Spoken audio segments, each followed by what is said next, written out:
সমস্যাগুলো তুলে ধরেছেন।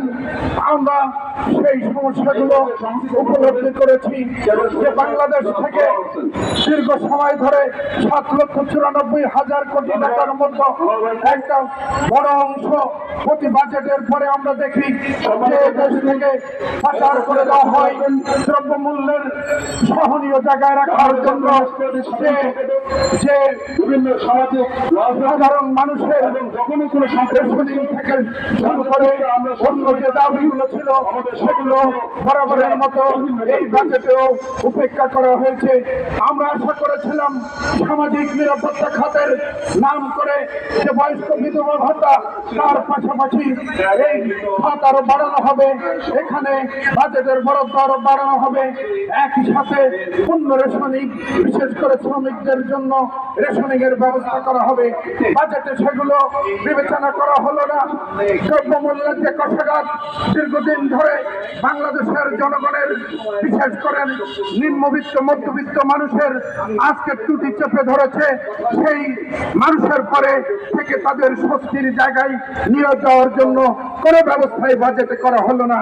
এমনই একটি ব্যবস্থার মধ্য দিয়ে বাংলাদেশের টাকা পাচারের ব্যাপারে কি হবে এবং আজকের ব্যাংক লুট হয়ে যাচ্ছে একের পর এক ব্যাংক।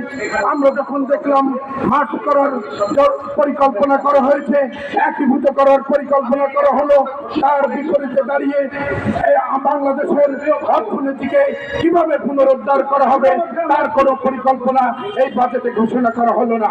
একই সাথে বাংলাদেশের ছাত্র সমাজের জন্য যে বাজেটে ছাত্রদের জন্য যে বরাদ্দ থাকার কথা 8% সেই বরাদ্দ করা হলো না। এবং সবচেয়ে দুঃখের বিষয় এই বাজেটের মধ্যে এদেশের লক্ষ কোটি টাকার যুবক তাদের জন্য কোন আশার বাণী আমরা দেখলাম না।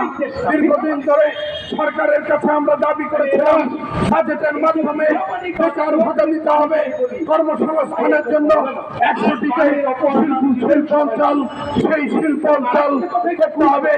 আমরা দীর্ঘদিন ধরে দেখছি বাংলাদেশের ফর্মাল যে সেক্টরগুলো আছে চিনিকল পাটকল একের পর এক বন্ধ করে দেওয়া হয়েছে এবং 2009 সালে থেকে এই সরকার ধারাবাহিকভাবে ক্ষমতায় আছে এবং তারা যে ঘোষণা করেছিল শিল্পাঞ্চল করবে, কর্মসংস্থানের ব্যবস্থা করবে, দীর্ঘ চতুর্থবারের মতো ক্ষমতায় গিয়ে যে বাজেট ঘোষণা করেছে সেখানেও কর্মসংস্থানের কোনো ব্যবস্থা নেই। 100টা শিল্পাঞ্চলের ব্যাপারেও কোনো কথা বলা হয় নাই। তাই আমরা সরকারের কাছে বলতে চাই আজকে যারা টাকা পাচার করছে, যারা দুর্নীতি করে টাকা এদেশ 1 লক্ষ কোটি টাকার মালিক হয়ে যাচ্ছে, তাদের বিরুদ্ধে ব্যবস্থা গ্রহণ করতে হবে। বেশ কিছুদিন ধরে আমরা দেখি পুলিশের আইজিপি বেঞ্জিপি থেকে আরম্ভ করে ওই যে ছাগল কাণ্ড সেগুলো আমরা লক্ষ্য করছি। আমরা সরকারি কর্মচারীদের বলতে চাই আপনারা আপনাদের সম্মান রক্ষা করুন। আজকে যারা দুর্নীতির সাথে যুক্ত তারা এদেশকে রক্ষা করার জন্য নতুন করে আমাদের ওয়ার্কার্স পার্টি সভাপতি যে কমিশনের কথা ঘোষণা করেছেন, দাবি জানিয়েছেন, আজকের সভা থেকে আমরা দাবি করতে চাই যে সমস্ত সেক্টরে আজকে দুর্নীতি হচ্ছে সেই দুর্নীতি বন্ধ করার জন্য, দুর্নীতিবাজদের গ্রেফতার করার জন্য ব্যবস্থা গ্রহণ করতে হবে এবং কমিশন গঠন করতে হবে। প্রিয় বন্ধুরা, আমি আমার কথা বাড়াবো না, নেতৃবৃন্দ কথা বলবেন।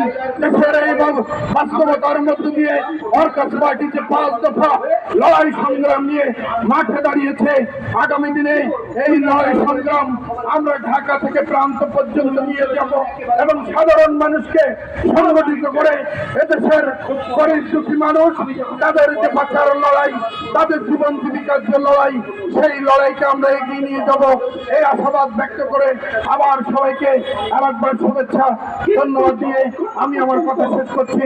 বিপ্লব